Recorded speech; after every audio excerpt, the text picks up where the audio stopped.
Psychological attitude is absolutely essential. It's what drives our behaviour. Most people operate within a normalised range of attitude, from a so-called good attitude to a so-called bad attitude, and everything in between. Whereas actually, the sky's the limit. There's so much more. There's an untapped capability waiting to be discovered and utilised, what we call human potential. And this potential is huge. But let's begin with a quick look at what's commonly understood. Everybody knows that two people who have the same level of experience can do exactly the same job or task with significantly different outcomes.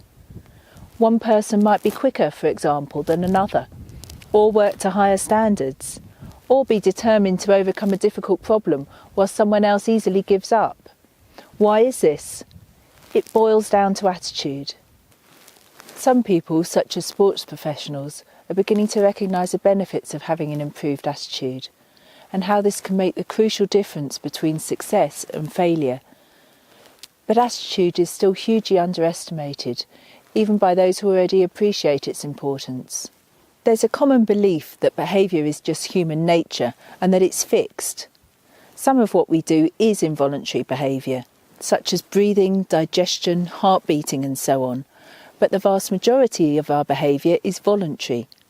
In other words, we've learnt to do what we do, usually through the social conditioning of monkey do what monkey see, copying or adapting behaviour from our family, friends and others.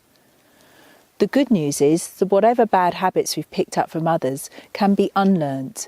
We've always got the choice to learn anew, to develop, to grow.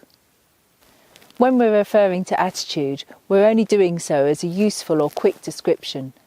It's actually the combination of 16 interlinked psychological factors, such as vision or expectation, be prepared, never give up, etc., etc. They're the nuts and bolts, the components of what makes up attitude.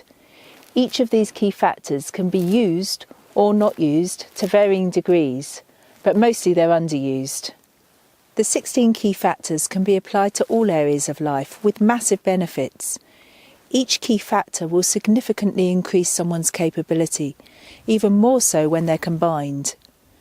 Maximum capability is achieved when they're all used, fully, together as parts of a whole. But that's way beyond most people's initial starting point. We're pioneering world leaders in the psychology of attitude. We know exactly what it is and how to apply it. An outstanding attitude is basically being the best you can be, whereas a negative attitude is merely the lack of this capability. Unfortunately, it's not quite as simple as just learning and applying the 16 key factors. You're up against psychological avoidance, things like making excuses, blaming others, minimising the importance of something, etc., etc. You've learnt these avoidance tricks, again, from others throughout your life, to cope with anxiety and disappointment. And although to some degree this avoidance strategy seems to work on one level, it actually has the much bigger effect of imposing limits or dumbing you down. So, in summary, the 16 key factors provide a great way forward to develop or unfold your capability, which is essential to achieve your dreams. In our next film, we'll briefly outline each of these key factors.